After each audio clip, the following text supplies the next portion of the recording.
3주 만에 우리가 계시록 말씀을 이제 보고 있는데요. 3주 전에 살펴본 말씀은 인재앙 중에서 6번째 인재앙까지 살펴봤습니다. 오늘 말씀은 7인 재앙 중에서 그 6번째 인재앙과 7번째 인재앙 사이에 이제 삽입된 그 부분을 이제 살펴보게 됩니다. 7인 재앙을 살펴보면서 이 성도들의 관심은 이런 재앙 가운데서 하나님의 백성은 어떻게 될까 이제 하는 겁니다.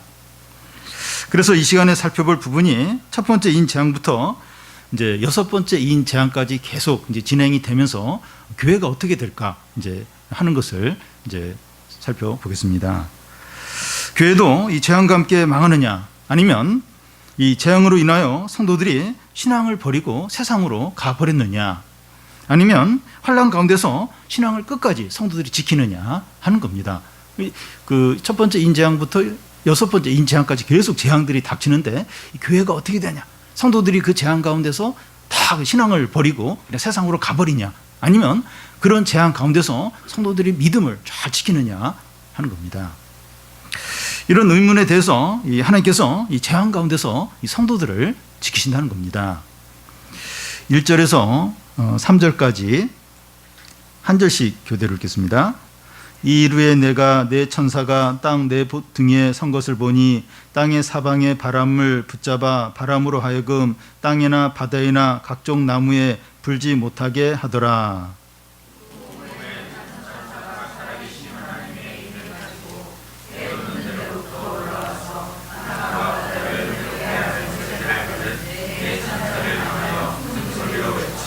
이르되 우리가 우리 하나님의 종들의 이마에 인치기까지 땅이나 바다나 나무들을 해하지 말라 하더라. 예.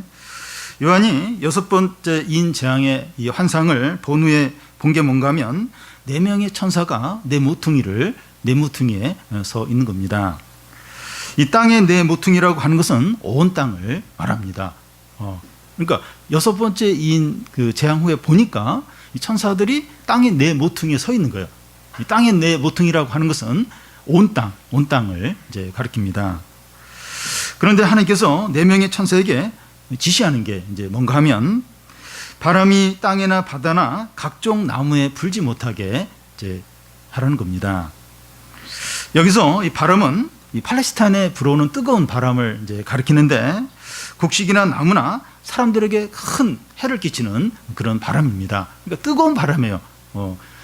그 에어컨 그 실외기에서 나오는 그런 바람처럼 그런 그 실외기 앞에 화분을 놓으면 하루 지나면 마릅니다.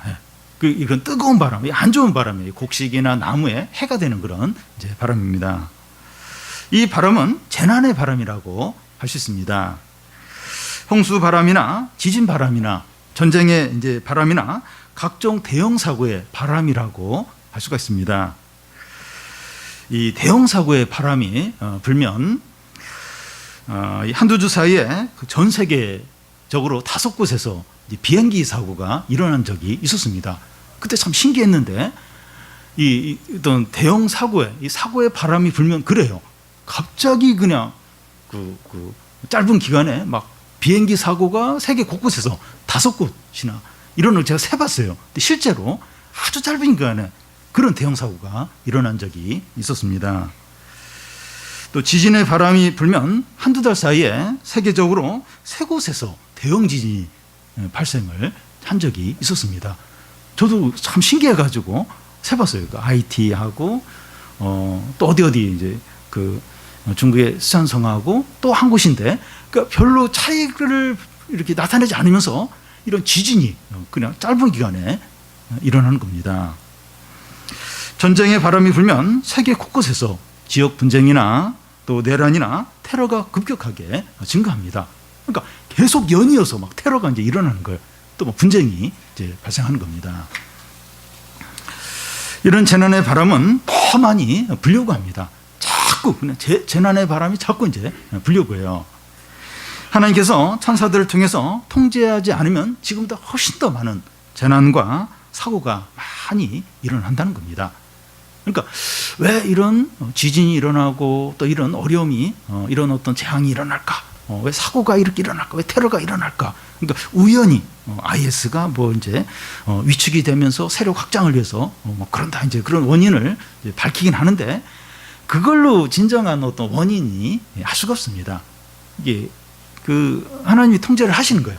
통제를 하시면서 뭐 재난의 바람, 또 어떤 지진의 바람, 어떤 대형 사고의 바람 이런 걸 허락하시기도 하고 통제를 이제 하신다는 겁니다. 요한이 또 보는 게 뭔가 하면 다른 한 천사가 이 하나님의 인을 가지고 해 돋는 데서 올라오는데 땅과 이 바다를 해롭게 할 권세를 가진 4명의 천사들에게 크게 이제 외치는 겁니다. 우리 하나님의 종들의 이마에 인을 치기까지 땅이나 나무나 바다를 해치지 말라 이제 하는 겁니다. 하나님의 종들의 이마에 그 인을 이제 친다고 하는 것은 하나님께서 자기 사람들을 이제 자기 소유로 이제 인정하는 도장을 찍는 것을 말합니다. 여기서 이 도장을 찍는다고 하는 것은 눈에 띄는 어떤 표시를 한다는 의미가 아니라 성령으로 도장 찍는 것을 말합니다. 사람들의 눈에는 보이지 않아요. 그 성령으로 도장을 찍는 거기 때문에 눈에는 안 보입니다. 하나님께서 믿는 자들에게 성령을 주심으로 하나님의 소유다 하는 것을 표시를 하는 겁니다. 눈에는 잘 안 보여요. 근데 믿는 자들에게 성령을 주셔서 이 사람은 하나님의 소유다 하는 것을 표시하는 겁니다. 근데 여기서 이 성도들을 그 성령으로 인치기 전까지는 이 재난의 바람과 땅과 바다를 해롭게 하는 청사를 이제 통제하라 하는데 그 의미가 뭡니까? 이 땅에 재앙들이 있을 때 하나님의 백성들은 다 제외가 되는 게 아니라는 겁니다. 성도들도 이 재앙을 당합니다. 그렇지만 재앙으로 망하는 것이 아니라 피할 길을 주시고 또 그 재앙을 통해서 연단을 받도록 한다는 겁니다. 그러니까 이 재난이 이제 이 땅 가운데 막 일어나요. 근데 성도들이라고 해서 다 피하는 게 아니라는 거예요. 그래서 이 성도들도 이 재앙을 당하지만 근데 이걸로 망하는 게 아니고 그리고 또 이걸 통해서 연단을 이제 받게 하고 또 이렇게 피할 길을 주시기도 한다는 겁니다. 또 성도들의 기도와 이제 신앙 상태에 따라서 이 세상에 일어나는 이 재난의 횟수와 규모가 달라지게 됩니다. 그러니까 이 세상에는 계속 재난이나 또 재앙이 닥쳐요. 근데 이 성도들의 어떤 신앙 상태, 또 기도를 얼마나 하는가 여기에 따라서 이 재난의 어떤 횟수, 규모가 이제 달라지게 된다는 겁니다. 교회가 살아있고 부흥이 일어나면 재난이 잘 일어나지 않아요. 또 재난이 일어나도 희생자가 적습니다. 하나님은 성도들과 교회의 영적인 상태를 이제 보시면서 재난의 바람을 조절을 하세요. 우리가 선풍기, 미풍, 또 이렇게 강풍, 또 이렇게 그런 걸 이제 이렇게 조절하는 것처럼 이 성도들의 신앙 상태를 보면서 이 재난의 바람의 어떤 세기를 이제 하나님 이제 조절을 하시는 겁니다. 미풍으로 했다가 강풍으로 했다가 그렇게 조절을 하십니다. 요즘에 이 폭염 대란 조금 이제 지나가긴 했지만 이 폭염 대란과 취업 대란과 이 자영업자들의 폐업하는 그런 대란과 또 출생자 감소 대란입니다. 대란. 출생자가 급격하게 지금 줄어들고 있는데 이런 일들이 한국교회의 영적인 상태를 보여준다고 할 수가 있습니다. 그러니까 너무 어리거든. IMF, 세계 금융 위기하고 비교가 안 될 정도로 취업자들이 급감하고, 경제가 너무 어렵고, 너무 모든 것들이 어려운 대란입니다. 너무 힘든데 막 폭염까지 엄청나게 밀려오고 그러니까 이런 일들이 이제 하나님이 이제 천사들을 통해서 이게 조절을 하시는 거예요. 근데 이런 일이 계속 닥치는 건 이 한국 교회의 어떤 영적인 상태를 보여준다고 이제 볼 수 있습니다. 이런 대란들을 겪고 나서도 회개하지 않으면 더 크고 심각한 이제 대란이 이제 온다는 겁니다. 물론 우리에게 닥치는 어려움들이 다 죄와 불신앙의 원인이라고 볼 수는 없지만 그럴 수도 있다는 겁니다.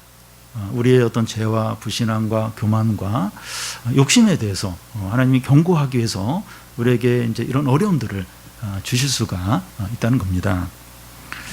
그래서 좀 이런 어려움이 닥칠 때 꼭 어떤 죄 때문에 그런 건 아니다 할지라도 겸손하고 정직하게 우리 자신을 돌아보면서 하나님 관계를 이제 이렇게 회복하고 다시 믿음을 회복하고 그런 기회로 삼아야 한다는 겁니다.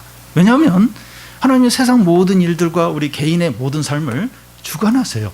그 세기도 조절하고 또 어떤 그 어려움의 그런 종류도 조절하고 그래서 어쨌든 하나님 이런 우리 사회에 우리 개인의 삶에 어려움을 주셨다면 내 좀 신앙이 어떤지 내가 좀 하나님 관계가 어떤지 돌아보고 빨리 좀 회복할 거 회복하고 이제 버릴 거 버리고 하나님께 돌아와야 되면 돌아오라는 겁니다. 근데 이런 일을 당하는데도 계속 이제 아무 생각이 없고 자꾸 다른 데서 이렇게 원인을 찾고 그 문제만 해결하려고 한다면 더 큰 대란, 더 큰 세기의 어려움이 올 수 있다는 겁니다. 다음은 그 인침을 받은 자들의 숫자입니다. 4절에서 8절까지 한 절씩 교대로 읽겠습니다. 내가 인침을 받은 자의 수를 들으니 이스라엘 자손의 각 지파 중에서 인침을 받은 자들이 14만 4천이니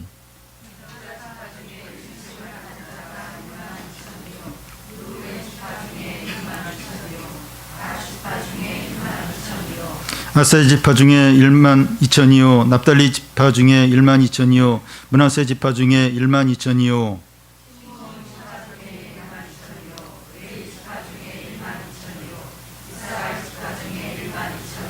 스불론 지파 중에 1만 2천이요 요셉 지파 중에 1만 2천이요 베냐민 지파 중에 인침을 받은 자가 1만 2천이라. 예. 여기 인침을 받은 자라고 하는 것은 구원받은 성도들을 말합니다. 그들의 숫자가 14만 4천인데 12 곱하기 12 곱하기 1000을 이제 말합니다. 앞에 12는 이스라엘 12지파를 말하고 뒤에 12는 신약의 12사도를 말하고 1000은 완전수, 곧 충만수를 가리킵니다. 그래서 구원받은 성도들이 14만 4천이라고 하는 것은 문자적인 그런 의미가 아니라 구원받은 성도들의 숫자가 완전하고 충만하다 하는 그런 의미입니다. 이 많은 이단들이 14만 4천 가지고 얼마나 많은 장난을 치는지 몰라요. 이거 가지고 구원받은 성도 또 자기네 어떤 교파에 이렇게 충성하면 이 14만 4천의 그 명단에 든다 하면서 얼마나 많이 이거 가지고 장난하고 못된 짓을 하는지 모릅니다.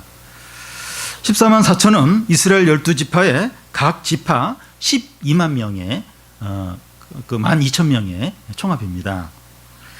12지파가 똑같이 12,000입니다. 이게 무엇을 의미하는가 하면 14만 4천이 그 9절에 나오는 셀 수 없는 큰 무리를 가리키는데 구원받은 모든 자들은 외적인 면에서 차별이 없다는 거예요. 그러니까 12지파인데 그 총합이 14만 4천이에요. 그러니까 한 지파마다 12,000명이라는 거예요. 이건 그러니까 차별이 없다는 거예요. 다 차별이 없다는 겁니다. 민족이나 인종이나 경제력이나 출신 가문이나 학벌이나 구원 문제에 전혀 영향을 주지 못한다는 겁니다. 그러니까 각 지파가 12,000명, 그 총합이 이제 14만 4천인 겁니다. 구원은 믿음으로만 된다는 겁니다. 요한이 또 보는 게 뭡니까? 그 9절에서 12절까지 보면 한 절씩 교대로 읽겠습니다. 이 이르에 내가 보니 각 나라와 족속과 백성과 방언에서 아무도 능히 셀 수 없는 큰 무리가 나와 흰옷을 입고 손에 종려 가지를 들고 보좌 앞과 어린 양 앞에 서서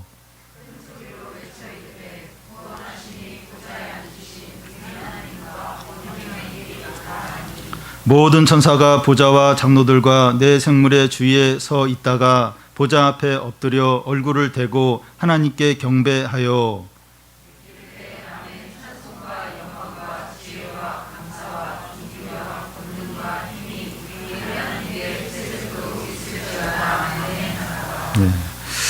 아무도 셀 수 없는 큰 무리가 흰옷을 입고 손에 종려 가지를 들고 보좌 앞과 어린 양 앞에 서 있습니다. 흰옷은 정결을 의미하고 종려나무는 승리를 가리킵니다. 고난과 유혹 가운데서 믿음을 지키고 승리한 자들입니다. 앞에 6번인 재앙에서는 많은 사람들이 보좌 앞에 앉은 이와 어린 양 앞에서 너무나 두려워하며 떨었습니다. 산과 바위야 우리 위에 덮쳐라. 그래서 그 보좌에 앉으신 이와 어린 양의 그 얼굴에서 우리를 가려달라고 그러면서 막 너무나 두려워 떨었습니다. 그런데 흰옷과 종려 가지를 든 수많은 사람들은 보좌 앞과 어린 양 앞에서 당당히 서 있는 겁니다. 이것이 믿는 자와 믿지 않는 자가 마지막 날 어떤 차이가 있는가 하는 것을 보여줍니다. 그러니까 그 모든 사람이 마지막 날 다 이렇게 몸을 가지고 그 보좌에 앉으신 이와 하나님이죠. 그리고 어린 양 앞에 서게 돼요. 그런데 그 거기에 일부의 사람들은 그 한편 이 둘로 나눠지는데 한편의 사람들은 너무나 두려워 떠는 거예요. 그래서 산과 바위야 우리에 덮쳐서 제발 어린 양 앞에 그 얼굴에서 우리를 가려달라고 이제 그렇게 막 외치는가 하면 한 무리의 사람들은 당당하게 이 보좌 앞에 보좌에 앉으신 하나님과 그 어린 양 앞에서 당당하게 서 있는 거예요. 이게 믿는 자와 믿지 않는 자의 차이입니다. 아무도 셀 수 없는 큰 무리라고 하는데 하나님께서 아브라함에게 너희 후손이 하늘의 별과 같이 많아지리라 했는데 그 말씀의 성취입니다. 교회에 오면 믿는 자들이 많은 것 같은데 학교나 직장이나 이 세상에 나가보면 자기밖에 없는 것처럼 보입니다. 믿는 자들이 이렇게 없나 하면서 외로움을 느낍니다.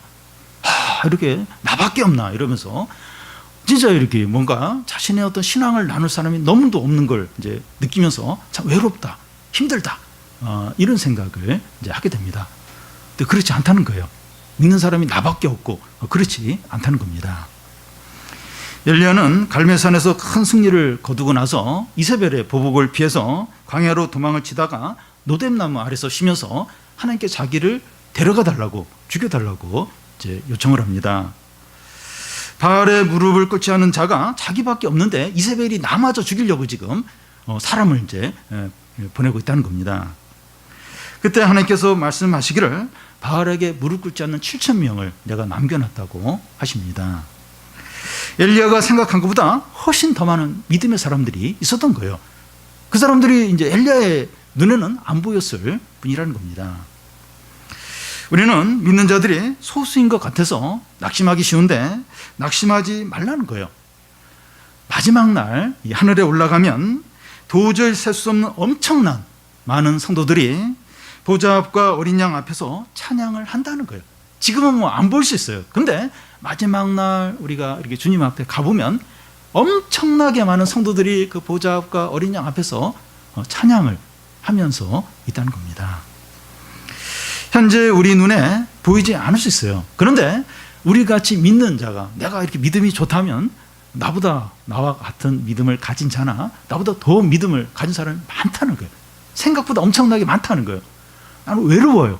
어디를 가나 나만 이렇게 열심히 주님을 믿는 것 같고 막 다 타락한 것 같고 다 그런 것 같은데 안 그렇다는 거예요. 우리 눈에 안 보일 뿐이지 많은 신실한 자들이 남아있다는 겁니다. 나처럼 그렇게 막 힘들다 외롭다 그런 성도들이 생각보다 많다는 겁니다. 특히 마지막 날 우리가 주님 앞에 갔을 때 엄청난 헤아릴 수 없는 바닷가의 이 모래처럼 너무나 많은 성도들이 보좌에 앉으신 하나님과 어린 양 앞에서 한없는 찬양을 하는 것을 보게 된다는 겁니다. 하늘에 올라간 성도들이 어떤 찬양을 합니까? 구원하심이 보좌에 앉으신 우리 하나님과 어린 양께 있도다 하면서 엄청난 찬양을 합니다. 그러자 보좌에 둘러싼 수많은 천사들이 이 보좌 앞에 엎드려 경배하며 찬양으로 화답합니다. 이 천사들이 또 우리의 찬양에, 성도들의 찬양에 화답을 하는 겁니다. 아멘. 찬송과 영광과 지혜와 감사와 존귀와 권능과 힘이 우리 하나님께 세세토록 있도다. 아멘. 하면서 천사들이 이제 화답을 해요. 수많은 성도들이 찬양하니까 보좌 주위에 있는 수많은 천사들이 찬양으로 화답을 합니다. 여러분, 우리가 이 마음을 다하여 믿음으로 찬양을 하면 천사들이 화답을 해요. 들립니까? 천사들이 화답하는 게 가만히 귀를 기울이면 들려요. 우리가 이렇게 찬양을 하면 천사들이, 우리가 진정으로 찬양하면 막 엄청난 천사들이 화답하는 게 영적으로 들립니다. 우리의 찬양의 내용은 구원하심이 보좌에 앉으신 우리 하나님과 어린 양께 있다는 거예요. 무슨 뭐 때문에 찬양하냐? 찬양하는 그 이유가 뭐냐? 우리에게 구원을 베푸신 하나님 아버지 어린 양께 찬양하는 겁니다. 찬양은 다른 것이 아니라 우리를 구원하신 하나님 아버지와 예수 그리스도께 감사와 찬양과 영광과 경배를 드리는 겁니다. 그러니까 뭐 좋은 일이 있거나 어려움이 해결됐거나 미래의 문제가 다 해결되어야만 이 찬양을 하는 것이 아니라 우리를 구원해 주신 하나님께 얼마든지 찬양을 이제 할 수가 있습니다. 그러니까 많은 성도들이 좋은 일이 있어야, 어려움이 해결되어야, 내가 기분이 좋아야만 찬양을 할 수 있는 것처럼 생각을 해요. 그래서 좋은 일이 안 생기면, 어려움이 그대로 있으면 찬양할 일이 없어요. 뭔가 이렇게 좋은 일이 생겨야만 하나님 감사합니다 하면서 막 이렇게 찬양을 하고, 대부분의 경우에는 뭐 좋은 일이 안 생기면 계속 우울하게 있고 불평하고 침체 가운데 있고 누구 미워하고 그러면서 이제 시간을 보낼 때가 많습니다. 근데 찬양은 그런 뭐 좋은 일이 생겨야 찬양을 하는 게 아니에요. 물론 이제 그때도 찬양을 하지만 우리에게 구원을 주신 하나님 아버지와 어린 양께 찬양을 하는 겁니다. 우리가 아무리 많이 찬양을 해도 지나치지 않습니다. 우리가 그냥 이렇게 생각을 별로 안 하고 이제 신앙생활을, 삶을 살아서 그렇지, 우리가 어떤 자인가, 얼마나 죄인인가, 그리고 우리를 위해서 하나님이 어떤 일을 하셨는가, 예수 그리스도가 어떤 희생을 하셨는가, 하나님의 은혜와 사랑이 얼마나 큰가, 우리가 예수님을 믿는다고 하면서도 얼마나 많이 넘어지고 욕심으로 행하고 또 미워하고 얼마나 죄를 많이 짓는가, 그래도 하나님이 인내하시면서 계속 은혜를 주시고 기도에 응답하시고 또 그걸 깨닫게 하시고 기다려주시고 그러면서 계속 우리를 이렇게 성장시키시고 이런 걸 이제 가만히 우리가 생각을 하면 찬양을 하지 않을 수가 없어요. 그래서 우리를 구원하여 주시고 자녀 삼아 주시고 우리에게 말씀을 주시고 우리의 기도를 들어주시고 이런 걸 생각하면서 찬양을 안 할 수가 없다는 겁니다. 우리가 마지막 날 수많은 성도들과 천사들과 함께 하나님 아버지와 예수 그리스도를 찬양할 텐데, 지금 여기서는 찬양하지 않다가 그때 거기서 찬양을 한다는 것은 어색합니다. 여기서는 찬양을 안 해요. 항상 불평하고 원망하고. 근데 어떻게 마지막 날 주님 앞에 갔어요. 성도들 이제 함께 있는데, 천사들과 함께 있는데 모든 성도들이, 천사들이 다 하나님께 찬양을 해요. 근데 여기서 찬양 전혀 안 하다가 거기서 막 손들고 찬양한다는 건 어색하다는 겁니다. 그렇게 안 된다는 거예요. 거기서 이렇게 세상에서 있는 것처럼 좋은 일이 있어야 그때 이제 찬양을 할 수 있겠는데, 거기는 그런 세상하고 다르죠. 그런 어떤 일이 없어요. 우리가 세상에서처럼 좋은 일, 그런 게 없죠. 그래서 그런 일이 없기 때문에 찬양을 못하고 이제 그런 어떤 그런 이상한 상태에 있을 수 있다는 겁니다. 그러니까 여기서 이렇게 찬양을 해야, 찬양을 할 수 있어야 마지막 날 모든 성도들과 천사들이 그 하나님의 구원과 하나님의 영광과 은혜에 대해서 찬양할 때 그때 어색하지 않게 마음껏 하나님을 찬양하고 노래할 수 있다는 겁니다. 우리에게 이 찬양할 수 없는 이유가 뭡니까? 이렇게 찬양을 지금도 해야 되는데 왜 찬양을 이제 못합니까? 왜 나는 찬양을 못할까? 예배 시간 전에 찬양하는 거 외에는 도저히 삶 가운데 이렇게 찬양이 없다면 이유가 뭡니까? 성경 말씀이나 하나님이 행하신 일이나 하나님의 놀라운 구원에 대해서 거의 잊고 살기 때문입니다. 우리가 주로 이제 세상의 어떤 일이나 영화나 드라마나 스포츠나 세상 어떤 일들에 관심이 많고 항상 그런 생각을 해요. 근데 성경 말씀이나 이 하나님이 행하신 놀라운 구원이나 하나님의 은혜에 대해서는 잊어버리고 있는 겁니다. 그러니까 그 말씀과 하나님이 행하신 일이 기억나야, 그게 이제 마음에 있어야 그걸 생각하면서 찬양을 하게 되는데 훨씬 더 많은 경우 그런데 이제 관심이 이제 없는 겁니다. 제가 이제 축구를 좋아하는데요. 어제 이제 한국이 이제 그 이란을 이겼습니다. 그래서 아주 멋있게 두 골을 넣었는데 오늘 이렇게 가끔씩 그 골을 넣는 장면이 기억이 나면서 기분이 좋더라고요. 근데 좀 더 이렇게 좀 하나님의 구원과 말씀을 생각하면서 그냥 그걸 기뻐하고 또 막 찬양하고 기도하고 그래야 되는데 이 축구를 보면서 축구의 어떤 장면을 생각하면서 이렇게 흐뭇해하고 우리가 이제 그러기 쉽다는 거예요. 이게 어떤 다른 어떤 그런 걸로 자꾸 이렇게 기쁨을 삼고 그거 외에는 이렇게 주님을 찬양할 그게 없고. 근데 그 부흥의 시기에 보면 참 성도들이 항상 말씀을 가까이 하는 거예요. 집에 가면 이제 성경을 읽고 또 성도들이 모이면 함께 이제 그 말씀을 가지고 나누고 그리고 예배를 그렇게 사모하고 그러니까 항상 하나님의 말씀이 마음 안에 있고 하나님의 구원과 하나님의 은혜가 항상 마음에 있는 거예요. 그래서 자연스럽게 이제 찬양이 나오는 거죠. 찬양이 나오고 감사가 나오고 또 하나님을 높이는 기도를 하게 되고 또 이제 다른 사람 보면 그런 신앙적인 권면을 하게 되고 자연스럽게 왜냐하면 항상 이게 말씀과 하나님의 구원과 은혜가 마음 가운데 있으니까 항상 그게 있으니까 자연스럽게 항상 찬양을 하게 되는 거죠. 이제 이런 성도가 이제 마지막 날 이제 주님 앞에 섰을 때 이제 영원토록 그 성도들과 천사들과 함께 자연스럽게 그 하나님을 노래하고 찬양하고 영광을 돌리게 되는 거죠. 우리 자신을 돌아보면서 좀 우리에게 왜 찬양이 없을까? 우리의 관심이 하나님께 안 가 있기 때문에 그래. 말씀에 안 가 있기 때문에 다 다른 곳에 가 있기 때문이라는 겁니다.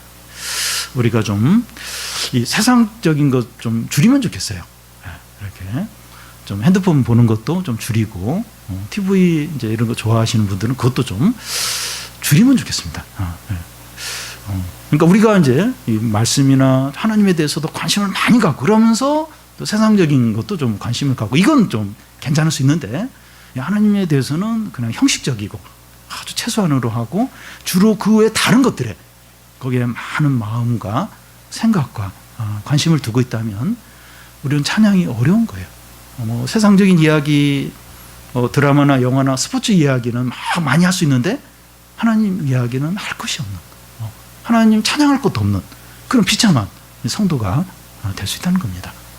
그래서 우리가 이제 마지막 날 그런 참 놀라운 찬양을 영원히 성도들과 천사들과 하게 되는데 지금 여기서부터 찬양이 있어야 된다는 거예요. 보좌 주위에 있던 성도들 중에 하나가 이제 요한에게 질문합니다.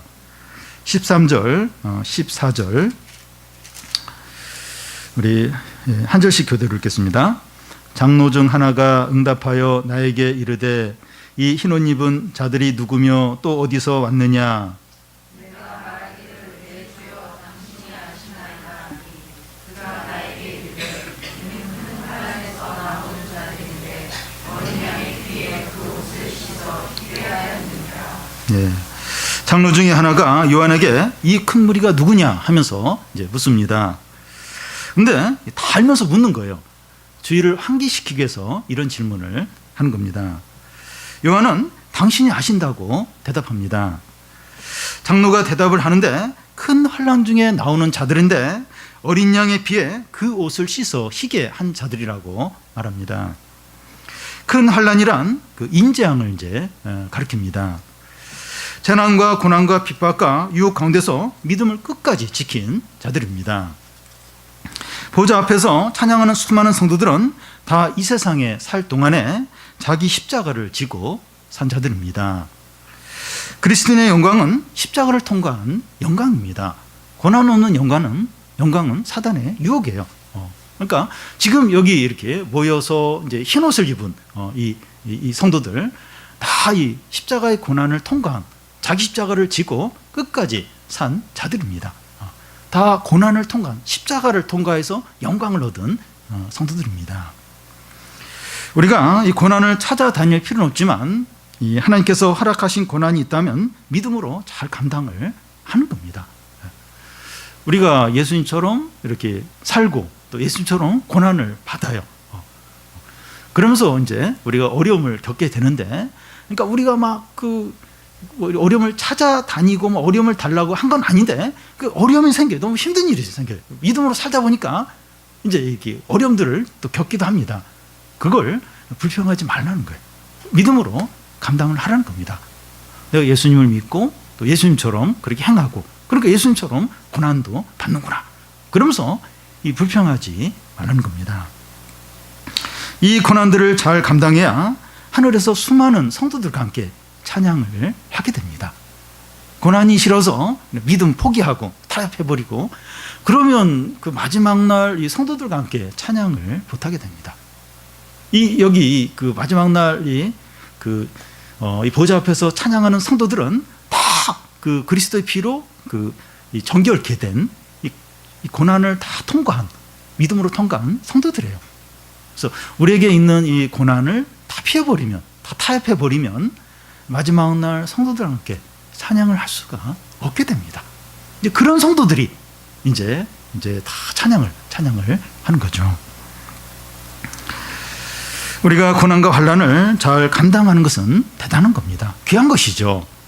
그런데 우리가 의롭다함을 받거나 구원을 이제 받는 것은 이 고난을 잘 견뎠기 때문이 아니라 어린 양의 피 때문입니다. 그래서 그리스도의 피 흘리심만을 의지하는 거죠. 이 그리스도의 피 때문에 우리가 이제 구원을 받고 또 이렇게 성도들과 함께 찬양하는 대열에 이제 끼는 겁니다. 성도가 고난과 유혹을 끝까지 견딜 수 있는 이유는 그리스도의 십자가 때문입니다. 우리의 의지 때문도 아니고 우리의 어떤 열심 때문도 아니고 이 그리스도의 십자가 때문에 우리가 이제 이런 모든 고난, 유혹을 이길 수 있는 거죠.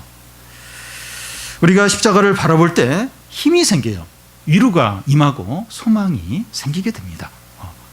그래서 막 고난이 너무 힘들고 또 외롭고 또 막 유혹이 오고 이럴 때 다른 거 이제 바라보면 안 되고 그리스도의 십자가를 바라보는 거예요. 주님이 나를 위해서, 나의 이 믿음을 위해서 또 이런 걸 다 이길 수 있도록 하기 위해서 죽으셨구나, 피를 흘리셨구나. 이걸 이제 바라보고 그걸 의지하며 기도할 때 위로가 생기고 소망이 생기고 인내할 수 있는 그런 마음이 생기고 또 죄를 거절할 수 있는 용기가 생기게 됩니다. 큰 환난에서 나왔고 어린 양의 피로 옷을 빨아서 희게 된 자들은 하나님께서 어떻게 갚아주십니까? 15절부터 17절인데 참 너무나도 참 은혜스럽고 너무나 큰 위로가 되는 말씀입니다. 15절에서 17절까지 한 절씩 교대로 읽겠습니다. 그러므로 그들이 하나님의 보좌 앞에 있고 또 그의 성전에서 밤낮 하나님을 섬김에 보좌에 앉으시니가 그들을 위해 장막을 치시니리니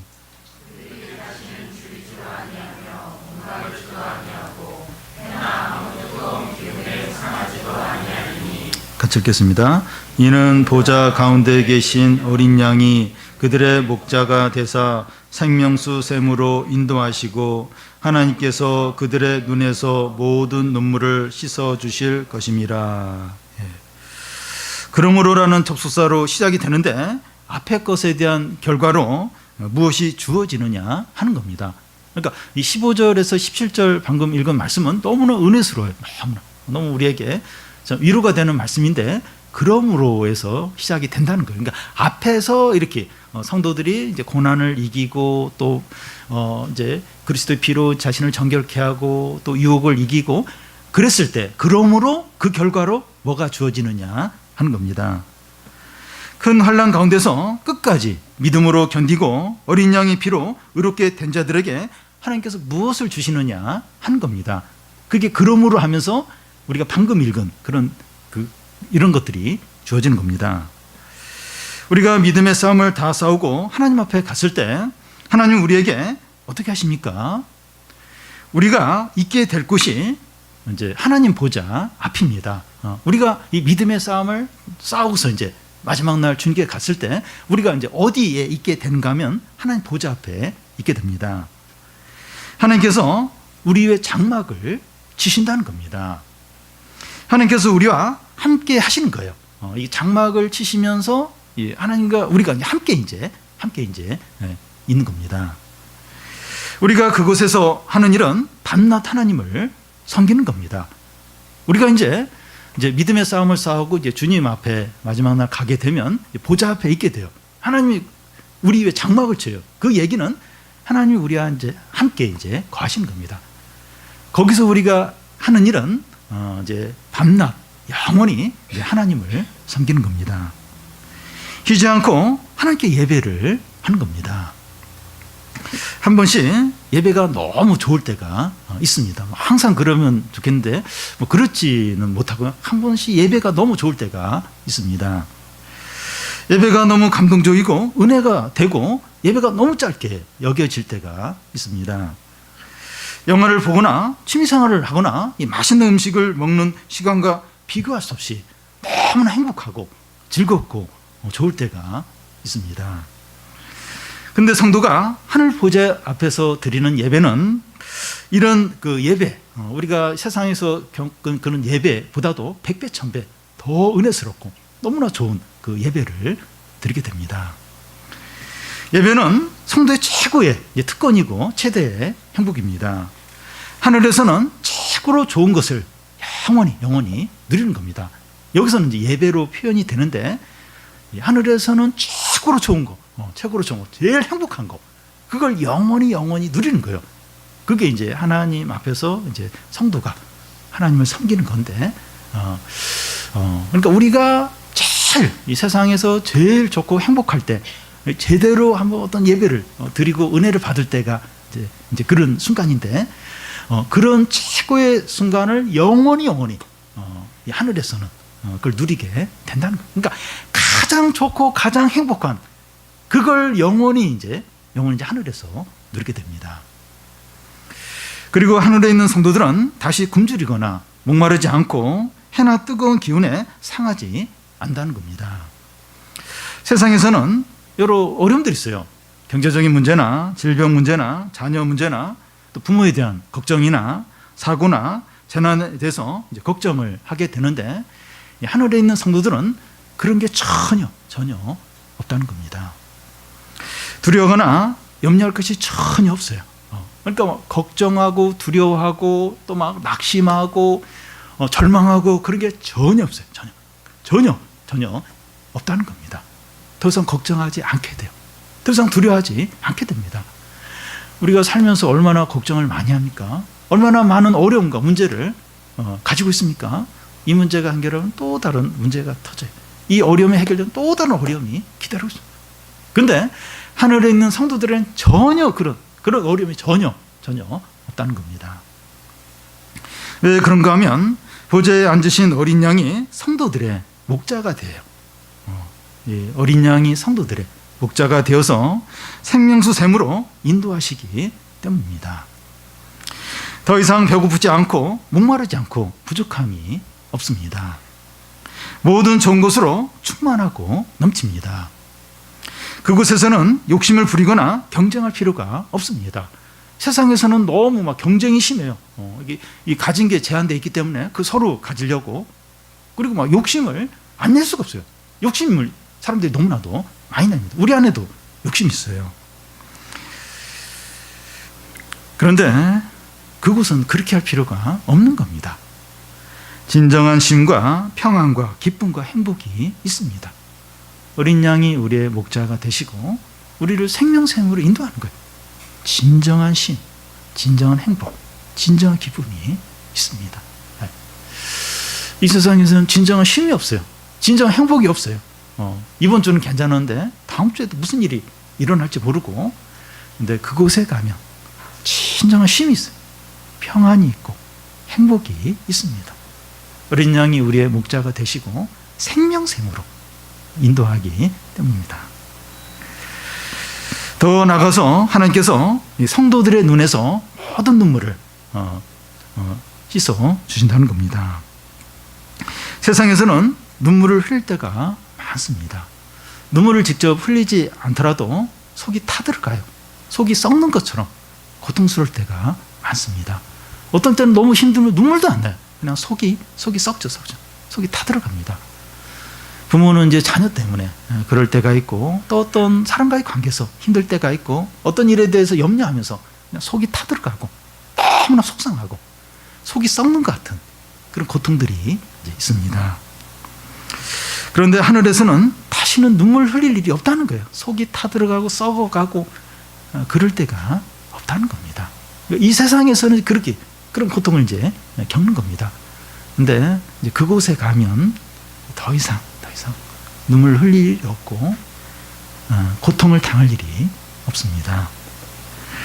바울은 성도가 죽어서 예수님께 갔을 때 이런 상태에 있게 된다는 것을 알았습니다. 그래서 빌립보서에서 내가 지금 삶과 죽음 사이에 깼는데 내가 주님께 가고 싶다고, 내가 죽음을 통해서 주님께 가고 싶다고 그 이야기를 합니다. 이제 쉬고 싶은 거예요. 평안을 누리고 싶고 안식을 누리고 싶은 거예요. 더 이상 눈물과 근심과 고통 가운데 있고 싶지 않은 겁니다. 진짜 주님께 가고 싶은 거예요. 아는 거예요.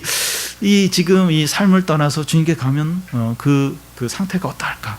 이걸 이제 알고 있었던 겁니다.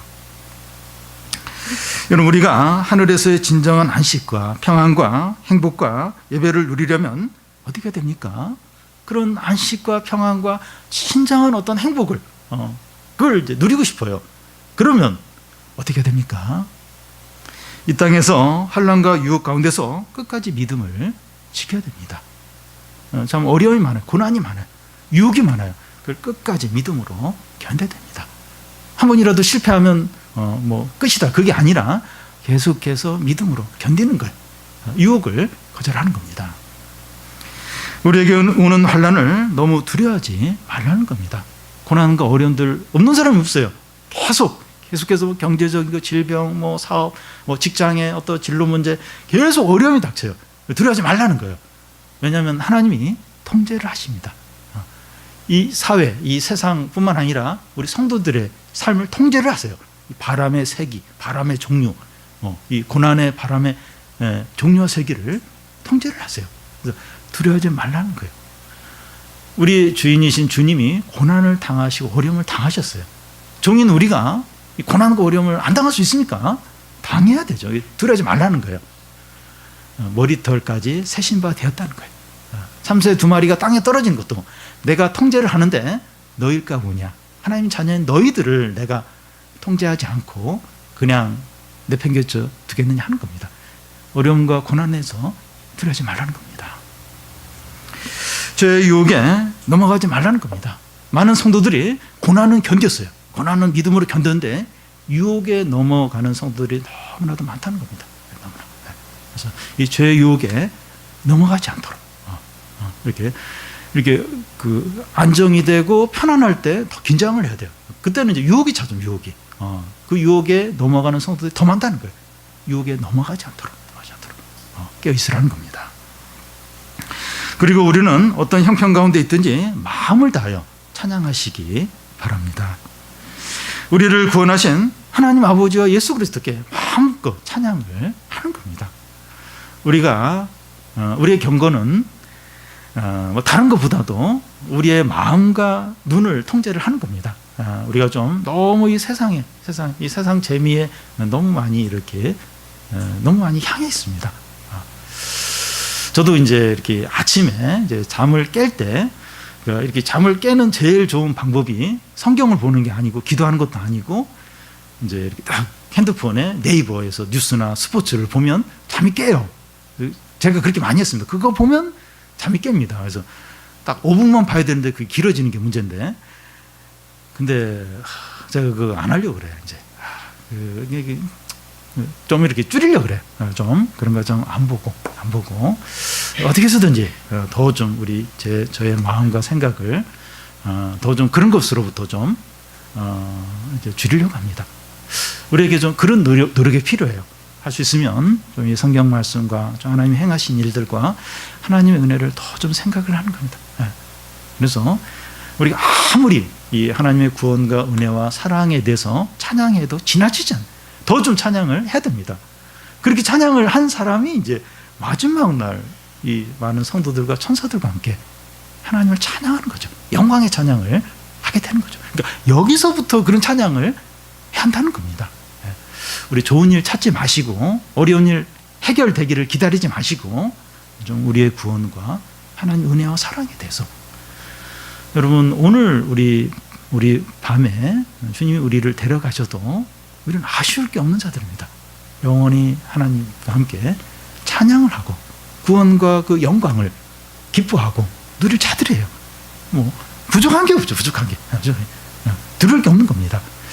우리가 지금 여기서부터 우리에게 주신 구원과 사랑과 은혜와 주님이 행하신 일을 찬양을 감사하고 기뻐하는 거죠. 하늘 보좌 앞에서 수많은 성도들과 천사들과 함께 찬양할 것을 생각하면서 지금 여기서 모든 환난과 유혹을 다 이기고 승리하는 성도들이 다 되시기를 바랍니다.